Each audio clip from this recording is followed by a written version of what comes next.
Hi hello வணக்கம் welcome back to தினாசி multibagger. Market update என்னன்றதை பார்த்துடலாம். நிஃப்டி ஒரு 41 பாயிண்ட் மைனஸில் க்ளோஸ் ஆயிருக்கு. பேங்க் நிஃப்டி 107 பாயிண்ட் மைனஸில் க்ளோஸ் ஆயிருக்கு. கோல்டு இன்னைக்கு ஒரு 50 ரூபா ஏறி 12,400 ரூபாயில் இருக்குது 22 கேரட்டு. சில்வர் வந்துட்டு ஒரு 11,000 ரூபாய் ஏறி 2,22,000 ரூபாயில் இருக்குது 1 கேஜி சில்வர். அடுத்ததாக கிளன்மார்க் ஃபார்மா வந்துட்டு ஹானோஸ் ஃபார்மா அப்படின்ற ஹாங்காங் கம்பெனியோட வந்துட்டு டைப் பண்ணுறாங்க. இதனால இவங்களுக்கு வந்துட்டு எக்ஸ்க்ளூசிவான லைசன்ஸ் அண்டு டிஸ்ட்ரிபியூஷன் அக்ரிமெண்ட்டும் அவங்களுக்கு வந்திருக்கு.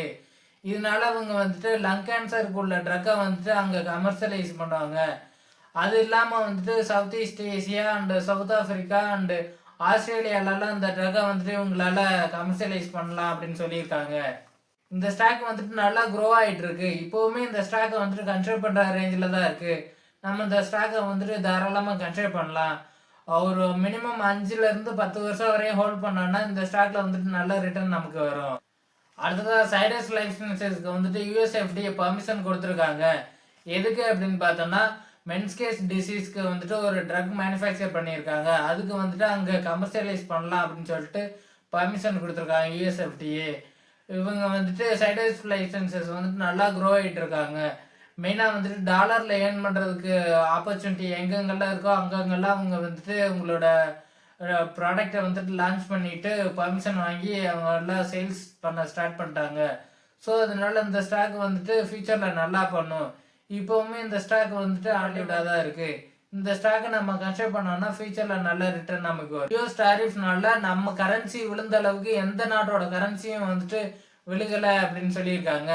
அட் தி சேம் டைம் வந்துட்டு எஃப்ஐஏ வந்துட்டு கரன்சி நம்ம ருபி வந்துட்டு கரெக்டாக அவங்க வந்துட்டு செல் பண்ணிட்டு இந்தியா விட்டு வெளியே போகிறாங்க அப்படின்னு சொல்லி அந்த ஆர்டிக்கிளில் சொல்கிறாங்க. நேற்று மட்டும் வந்துட்டு எஃப்ஐஏ வந்துட்டு 2,381 கோடி வந்துட்டு மார்க்கெட்டில் செல் பண்ணிட்டு போயிருக்காங்க.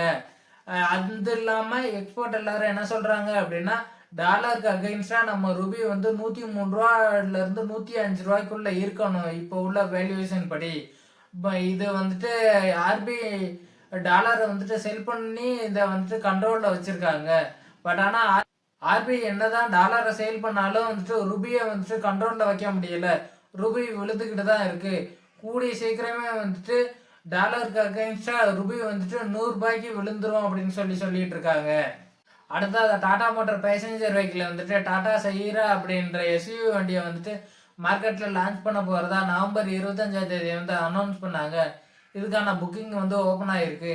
இந்த புக்கிங் ஓப்பன் ஆன ஒரு நாள்லேயே வந்துட்டு 70,000 யூனிட் வந்துட்டு புக் ஆகிருக்கு அப்படின்னு சொல்லியிருக்காங்க. அது இல்லாமல் 1.5 லட்சம் கஸ்டமர் வந்துட்டு எங்களுக்கு ப்ரிஃபர்டு கான்ஃபிகரேஷன் வேணும் அப்படின்னு சொல்லியிருக்கிறதா அவங்க வந்து சொல்கிறாங்க. இந்த வண்டி வந்துட்டு 11.5 லட்சத்தில் ஸ்டார்ட் ஆகி 21.5 லட்சம் வரையும் இந்த வண்டி வந்துட்டு ப்ரைஸ் ரேஞ்ச் இருக்குது. வெஹிக்கிள் வந்துட்டு எங்களோட போர்ட்போலியோவில் முக்கியமான பிளேஸை வந்துட்டு ரீச் பண்ணோம் அப்படின்னு சொல்லியிருக்காங்க. ஆல்ரெடி வந்துட்டு டாட்டாக்கு மேலே தான் இவங்களே வந்துட்டு ப்ரிஃபராக ஒரு லொக்கேஷன் கொடுத்துருக்காங்க. அடுத்த ஐசிஐசிஐ ப்ரூடென்ஷியல் ஏஎம்சியோட ஐபிஓ வந்துட்டு நேத்தோட க்ளோஸ் ஆச்சு. நேற்று மட்டும் இந்த ஐபிஓ வந்துட்டு 23 டைம்ஸ் வந்துட்டு சப்ஸ்கிரைப் பண்ணியிருக்காங்க. ஓவராலாக வந்துட்டு 39 டைம்ஸ் வந்துட்டு சப்ஸ்கிரைப் ஆகிருக்கு இந்த இந்த ஐபிஓ. இந்த ஐபிஓ வந்துட்டு இன்னைக்கு அலாட் பண்ணுறாங்க. பட் ஆனால் 19ஆம் தேதி தான் வந்துட்டு மார்க்கெட்டில் லிஸ்ட் ஆகுது. இந்த ஐபிஓ அப்ளை பண்ணியிருந்தீங்கன்னா 19ஆம் தேதி வெயிட் பண்ணி பாருங்கள். 10-15% வரையும் ரிட்டர்ன் கிடைக்கிறதுக்கு வந்துட்டு வாய்ப்பு இருக்குது. சில்வர் பற்றி ஒரு ஆர்டிக்கிள் ஒன்று வந்திருக்கு. அந்த ஆர்டிக்கிளில் என்ன சொல்கிறாங்க அப்படின்னா இந்த இயர் மட்டும் 150% வந்துட்டு சில்வர் ப்ரைஸ் வந்துட்டு ரைஸ் ஆகிருக்கு அப்படின்னு சொல்லியிருக்காங்க.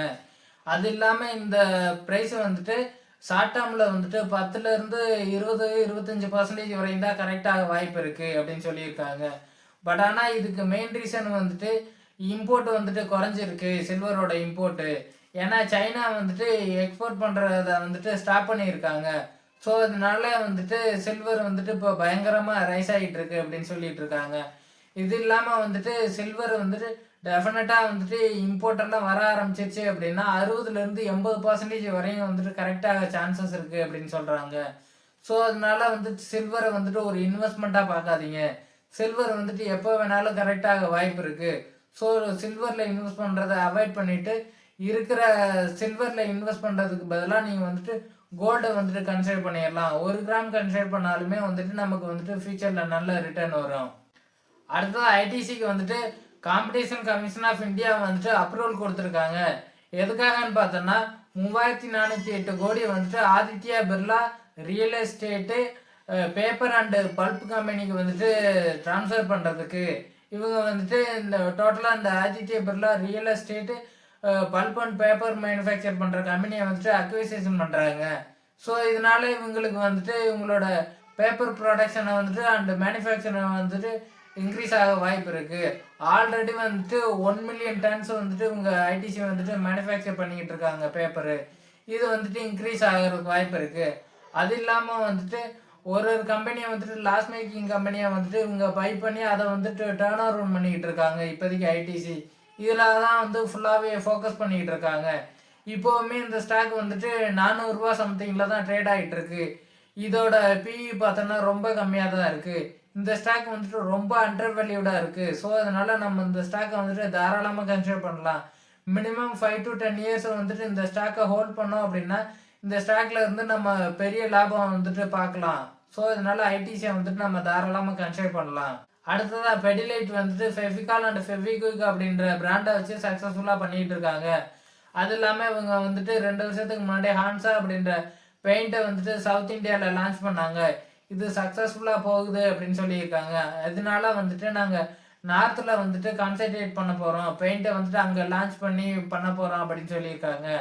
ஸோ இதனால இந்த ஸ்டாக்கை வந்துட்டு நம்ம கன்சிடர் பண்ண வேணாம். இந்த ஸ்டாக் வந்துட்டு இப்போவுமே ஓவர் வேல்யூடாக தான் இருக்குது.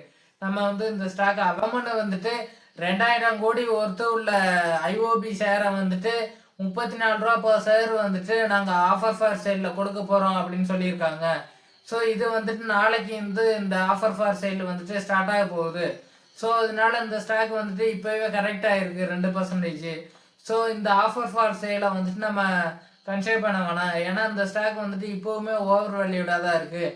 அது இல்லாமல் இது வந்துட்டு ஒரு கவர்மெண்ட் ஸ்டாக்கு. கவர்மெண்ட் வந்துட்டு அவங்களுக்கு பணம் தேவைப்படுறப்ப இந்த மாதிரி ஏதாவது ஒன்று பண்ணி அவங்களோட ஸ்டேக்கை வந்துட்டு குறைச்சிட்டே போவாங்க. அண்ட் அந்த கம்பெனியை வந்துட்டு மூழ்கடிக்க தான் செய்யும். ஸோ இதனால நம்ம வந்து பப்ளிக் செக்டர் கம்பெனியை வந்துட்டு அவாய்ட் பண்ணிடலாம். இதே மாதிரி தான் பேங்க் ஆஃப் மகாராஷ்டிராலையும் வந்துட்டு 2500 கோடி உள்ள ஷேர்ஸை வந்துட்டு அவங்க ஆஃபர் ஃபார் சேலில் கொடுக்க போகிறதா அனௌன்ஸ் பண்ணியிருக்காங்க. இது எல்லாமே வந்துட்டு நம்ம அவாய்ட் பண்ணிடலாம். இதில் வந்துட்டு நமக்கு பெருசாக ரிட்டர்ன் வரவே வர. அடுத்தது அந்த 2 வாரமே வந்துட்டு பம்பிங் செக்டர் ஸ்டாக்ஸ் எல்லாமே வந்துட்டு ரைஸ் ஆகிட்டு இருக்கு. இதுக்கு மெயின் ரீசன் வந்துட்டு டிமாண்ட் அதிகமாக ரைஸ் ஆகிருக்கு அப்படின்னு சொல்லியிருக்காங்க.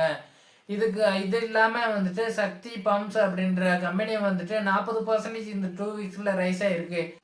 இதுக்கு மெயின் ரீசன் வந்துட்டு மகாராஷ்டிரா எலக்ட்ரிசிட்டி டிஸ்ட்ரிபியூஷன் கம்பெனி வந்துட்டு 443 கோடிக்கு வந்துட்டு ஆர்டர் கொடுத்துருக்காங்க. ஸோ அதனால இந்த ஸ்டாக் வந்துட்டு 40% வரையும் ரைஸ் ஆகிருக்கு. பட் ஆனால் இந்த ஸ்டாக் வந்துட்டு இப்போவுமே ஓவர் வேல்யூடு தான். ஸோ இந்த ஸ்டாக்கை வந்துட்டு நம்ம அவாய்ட் பண்ணிடலாம். இந்த ஸ்டாக் வந்துட்டு ஒரு small cap stock. Large cap ஸ்டாக்ஸே திடீர்னு வந்துட்டு கரெக்ட் ஆகுது ஏதாவது ஒரு பிரச்சனை வந்து. ஸோ அதனால இது வந்துட்டு ஸ்மால் கேப் ஸ்டாக்கு, எப்போ வேணாலும் இது கரெக்டாக வாய்ப்பு இருக்குது. ஸோ இதனால நம்ம இந்த ஸ்டாக்கை வந்துட்டு அவாய்ட் பண்ணிடலாம். அதே மாதிரி இந்த செக்டாரையே வந்துட்டு நம்ம அவாய்ட் பண்ணி.